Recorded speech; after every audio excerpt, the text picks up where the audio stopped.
Fé. O que é fé?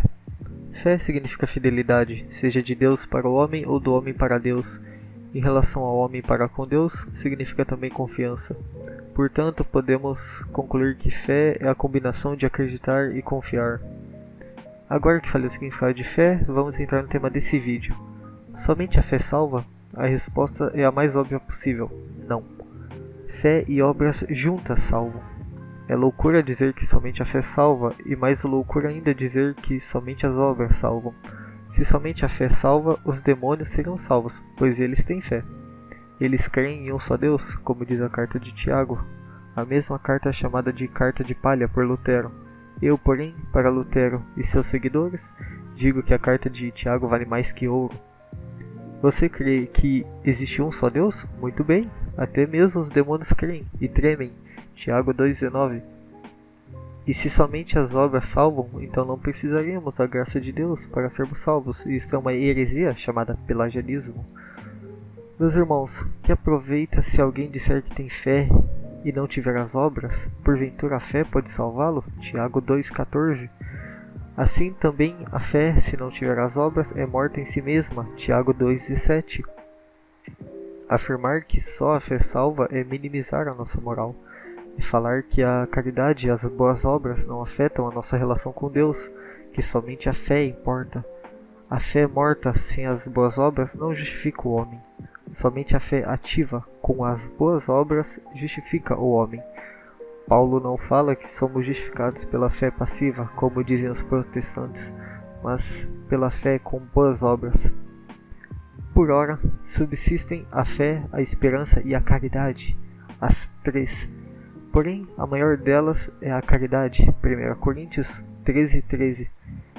Já que falei algumas citações da Bíblia, citarei alguns escritos dos padres apostólicos ou patrística. Vigiai sobre a vossa vida, não deixai que vossas lâmpadas se apaguem, nem afrouxai os vossos cintos. Ao contrário, estai preparado, porque não sabeis a hora em que virá o Senhor.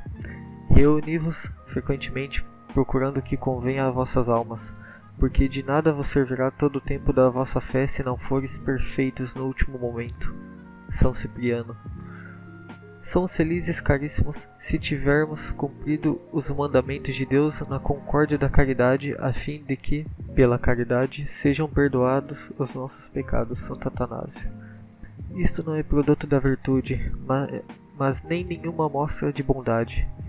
Nenhum de nós julga pelo que não sabe, e ninguém é chamado santo por seu aprendizado e conhecimento. Porém, cada um será chamado a juízo nestes pontos. Se manteve a fé e realmente observou os mandamentos. Vida de Santo Antão, capítulo 33. A mera renúncia ao pecado não é suficiente para a salvação dos penitentes, mas também se requer deles os frutos dignos da penitência. Morais, capítulo 1. São Basílio Magno. Quem obedece ao Evangelho deve ser purificado de todas as desonras da carne e do espírito para que possa ser aceitável a Deus, através das obras de santidade. Também do livro Morais, capítulo 2. Diz ele: não penses que porque crestes isto é suficiente para a tua salvação, a menos que exibas uma conduta inatacável. Humilha sobre a Epístola aos Coríntios, São João Crisóstomo. Se tudo isso não é suficiente para você, ouvinte, eu tenho dois exemplos bíblicos.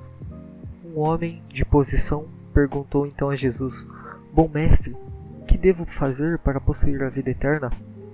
Jesus respondeu-lhe: por que me chamas bom? Ninguém é bom senão só Deus. Conheces os mandamentos: não cometerás adultério, não matarás, não furtarás, não dirás falso testemunho, honrarás pai e mãe. Disse ele: tudo isso tenha guardado desde a minha mocidade. A essas palavras, Jesus lhe disse: ainda te falta uma coisa. Vende tudo que tens, dá-o aos pobres e terás um tesouro no céu. Depois vem e segue-me. Lucas capítulo 18, versículo 18 ao 23.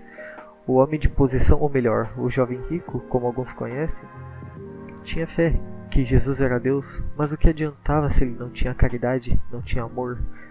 Ele sabia que Cristo era o Salvador, mas o jovem era apegado às riquezas do mundo, não praticou a boa obra de pegar a própria cruz e seguir a Jesus. A outra história bíblica, a do bom ladrão. Um dos malfeitores ali crucificados blasfemava contra ele: se és o Cristo, salva-te a ti mesmo e salva-nos a nós.